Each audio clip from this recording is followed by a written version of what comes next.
cuando el niño recién está desarrollando diabetes? Podríamos curar, ¿no es cierto?, a estos pacientes. No sé hasta qué punto, porque de repente van a tener que utilizar este tratamiento de por vida. Pero se dan cuenta que la personalización ayuda mucho. Ahora, recuerden esto, no existen exclusivos. Ustedes pueden tener pacientes con diabetes tipo 1 que tengan algunos signos o síntomas de la diabetes tipo 2. E inclusive al revés, similarmente. ¿Listo? Entonces, aquí la guía nos indica mucho respecto a la heterogeneidad de los pacientes. ¿Listo? Que nosotros tratemos de no encasillar necesariamente, pero que sí individualicemos el tratamiento, y para eso existen estas clasificaciones. Ahora, nos habla acerca de este punto clínico que yo les recomiendo que ustedes lo sigan. Nos dice que una forma sencilla de distinguir entre diabetes tipo 1 y diabetes tipo 2 es justamente la AABBCC. La primera A es de age. Estamos diciendo que el de edad que han visto de manera poblacional es 35 años. Si tenemos un paciente menor de 35 años con diabetes, ¿qué posibilidades tiene que ser? ¿Diabetes tipo 1 o diabetes tipo 2? Tipo 1. Entonces recuerden, menor de 35 años generalmente tipo 1. 80-90% de los pacientes con tipo 1 son pacientes jóvenes, de 5, 6, 9, 11 años. Así que tengan cuidado con eso. Pero en general, menos de 35 años, diabetes tipo 1. La siguiente A viene de autoinmunidad. Si es que tiene autoinmunidad, ¿a qué nos centramos? Probablemente a tipo 1. Si por ejemplo en la familia hay alguien que tuvo Hashimoto, hay alguien que tuvo Graves, hay alguien que tuvo de repente alguna alteración adicional autoinmune, pues aquí pensaremos más en diabetes tipo 1. ¿Qué pasa si es que es flaquito? Ahí le llaman body habitus. ¿En qué piensan? ¿Diabetes tipo 1 o diabetes tipo 2? Tipo 1. Tipo 1. Recuerden que la tipo 1 suelen ser pacientes delgados, no suelen ser pacientes gruesitos. También nos hablan acerca del background. Si en la familia ya hubo diabetes tipo 1, ¿en qué piensan? ¿Diabetes tipo 1 o diabetes tipo 2? Tipo 1. Diabetes tipo 1. De ahí vienen las dos CCs. La primera CC se llama el control. Si es que nosotros aquí tenemos como objetivo algunos niveles glicémicos con terapias no insulínicas, ¿en cuál estamos pensando? Si por ejemplo usamos metformina o de repente tabletas tipo 2, no estamos hablando de tipo 1. Y finalmente, ¿qué pasa si hay comorbilidades? De repente es un paciente que está utilizando inhibidores de repente del sistema inmune porque tiene cáncer. Podría desarrollar diabetes tipo 1. Recuerden que los inhibidores podrían alterar cómo está el perfilamiento de su sistema inmune. ¿Listo? ¿Hasta aquí está claro? ¿Ha quedado claro esa parte? Sí. Ya, miren. Si diabetes tipo 1 ha quedado claro, diabetes tipo 2, yo siento que es muy sencillo si es que ustedes están concentrados. ¿Listo? Cuando hablamos acerca de diabetes tipo 2, estamos hablando acerca de esta nomenclatura. Si en el diabetes tipo 1 decíamos T1DM, esta es la T2DM, o Type 2 Diabetes mellitus, o para nosotros diabetes mellitus tipo 2. En español solemos ponerle solamente DM2, ¿listo? Y DM1 a la otra. También tienen la NIDDM. ¿Alguien piensa o más o menos tiene idea de qué se trata? Non-insulino dependent diabetes mellitus. ¿Listo? O sea, diabetes mellitus que no depende de la insulina. Pero obviamente este término era un término que no se adecuó a la realidad. Tenemos algunos pacientes que sí van a necesitar insulina a pesar de que tienen diabetes mellitus tipo 2. Entonces por eso se dejó de usar. Y también, ya si hemos dicho que el otro era de la etapa juvenil, ¿cómo van a ser estas diabetes? Entonces, clásicamente, los libros súper antiguos le llamaban diabetes de inicio de la edad de adulto. ¿Listo? O Adult Onset Diabetes. Todavía lo van a encontrar, ¿eh? No crean. Miren, ya la guía define que es la pérdida progresiva Si nosotros decíamos que en diabetes mellitus tipo 1 hay una destrucción autoinmune, en la diabetes tipo 2 hay una pérdida progresiva de la secreción adecuada de la insulina. O sea, la insulina que se está secretando normal empieza a secretarse en menor medida y se da en un contexto en el cual la insulina que se secreta ya no es suficiente para la glucosa que existe. Entonces, hemos entendido, la definición de diabetes tipo 1 es destrucción progresiva de las células pancreáticas y por tanto insulinodeficiencia. Cuando hablamos acerca de diabetes mellitus tipo 2 estamos diciendo una pérdida progresiva de la secreción de insulina. ¿Ok? Muy bien. En este caso, nosotros estamos viendo que el 90-95% de todos los casos de la diabetes van a tener resistencia a la insulina y este es un término y un concepto que tiene que llevarse claro. Tienen que saber qué es la resistencia a la insulina.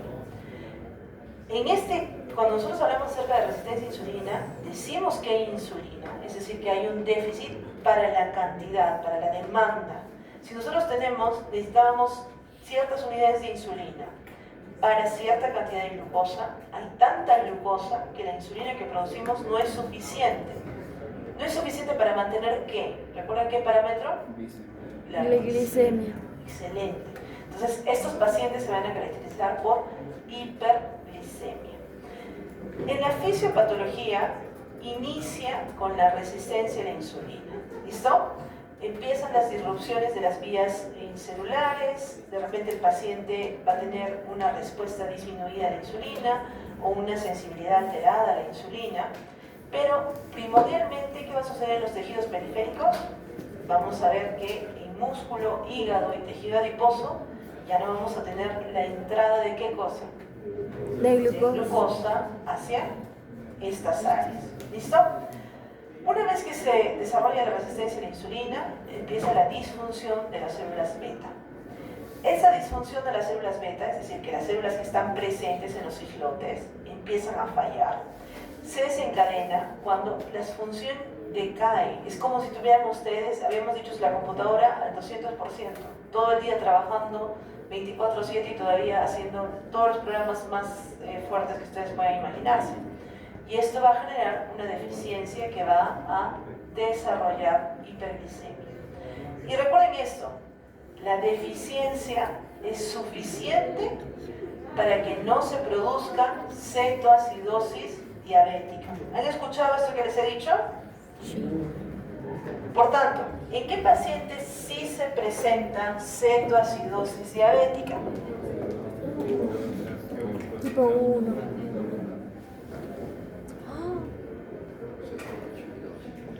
Esto es un punto clave, ¿listo? El paciente con diabetes mellitus tipo 1 tiene cetoacidosis diabética, mientras que el paciente con diabetes mellitus tipo 2, ¿qué tipo de alteración va a tener? Ya, puede tener, ¿qué más?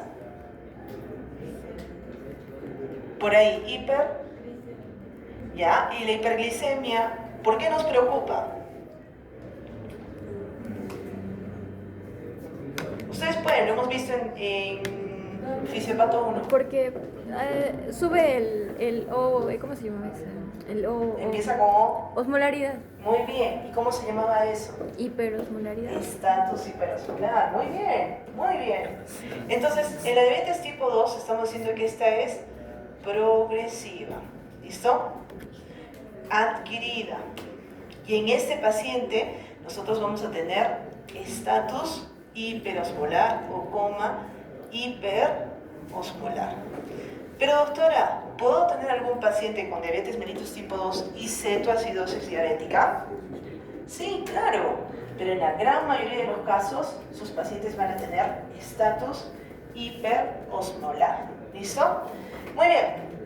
Entonces, la deficiencia estamos diciendo que es suficiente para que no se produzca cetoacidosis diabética, pero si por alguna razón la deficiencia de insulina es precipitada, ¿qué creen ustedes que podría causar una deficiencia de insulina? O por el contrario, mucha producción de glucosa para la insulina que se está produciendo.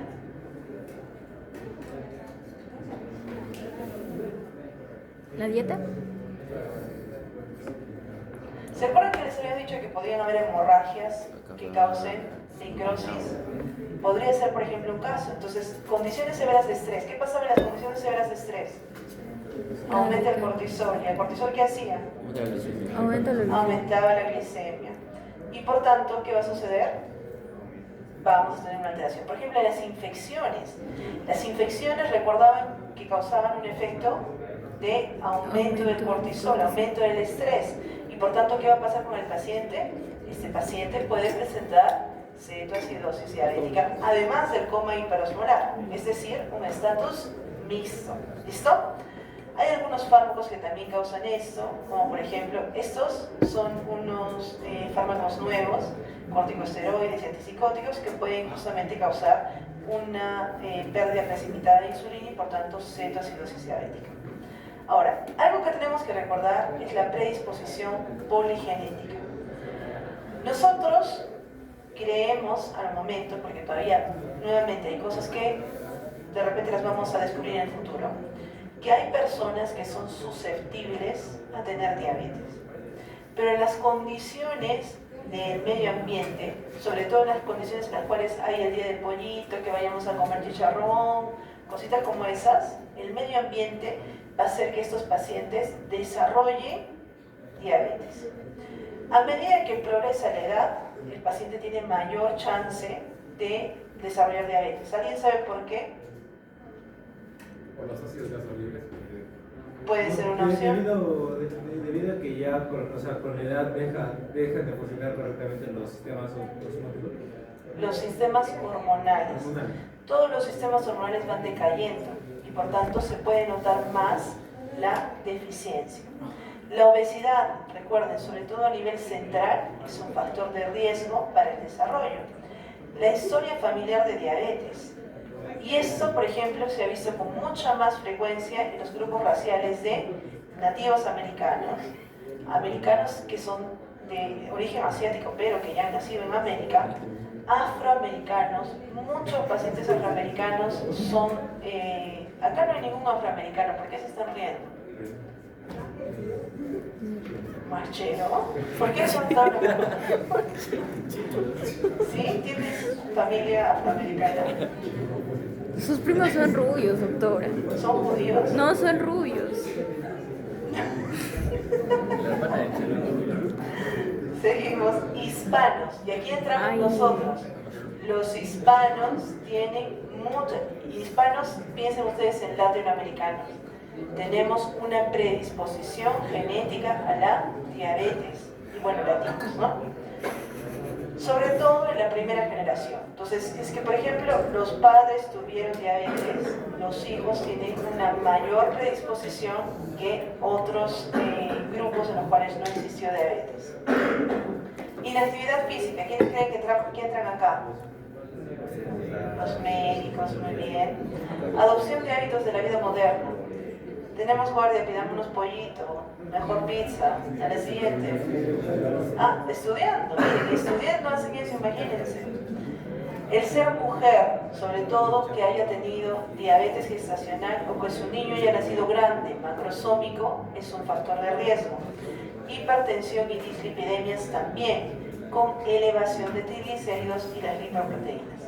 Hasta hace un tiempo se pensaba que solamente eran las proteínas de alta densidad. Pero ahora sabemos que son las de baja, alta y todas. Todas, cuando están elevadas, pueden generar un factor de riesgo. Entonces, veamos un poquito cómo se desarrolla la enfermedad. Miren, digamos que el señor presenta y miren lo que estoy hablando casi siempre de varones, ¿no es cierto? Imagínense que presenta una enfermedad a los 50 años. ¿Ya? Aquí estamos a los 40, aquí estamos a los 30. Aquí estamos a los 20, aquí estamos a los 10. Nació. A medida que el paciente nace, va a tener un valor de glucosa que creemos hasta cierto punto que va a ser estable, ¿no es cierto? Estamos diciendo que ¿cuánto iba a mantener después de las comidas? 100 o 120. Y cuando ya ha comido, 80. Entonces, miren, Mantiene una glucosa plasmática que eventualmente se sube, pero regresa, ¿no es cierto? Su glucosa en ayunas. Pero a medida de que va progresando, digamos que es niño y ustedes le dicen, ay, qué bonito, sacó 20, le vamos a llevar al KFC, que le vamos a llevar, no sé, a esos lugares. Empieza a crecer. ¿Qué parte nos preocupaba a nosotros? La parte abdominal. Ya habíamos dicho que el mesenterio actúa como un órgano. Y si el mesenterio se llena de grasa, nosotros vamos a ver que aquí ya se está alterando. Miren, empieza a haber resistencia a la insulina. Estamos hablando de un niño, ¿ah? Imagínense ustedes, yo no sé, se han medido, no, tampoco me miren a mí. Y empieza a haber obesidad abdominal e intolerancia a la glucosa. Ya la glucosa postprandial no es la misma que la glucosa que tenía regularmente. Entonces se empieza a alterar. Y miren qué pasa con la insulina. A pesar de que la insulina se secreta, ya no es suficiente para la glucosa que hay, porque sigue subiendo. Entonces, a este episodio nosotros le estamos diciendo que es una resistencia a la insulina. Y miren, cuando tiene 30 años empieza a desarrollar signos de resistencia a la insulina y diabetes. Y cuando nosotros lo diagnosticamos, ya lo diagnosticamos cuando está descontrolado. ¿Recuerdan cuáles eran las 4 P's? Poliuria, polidipsia, polifagia. Un paciente que nosotros sabíamos que ya estaba gordito, pero que de pronto pierde peso. Entonces, miren lo que sucede. Cuando nosotros tenemos hiperglicemia y cuando nosotros diagnosticamos la diabetes, han habido años de alteraciones en esta persona que ha causado justamente que llegue hasta ese punto. No es una alteración, no es un año,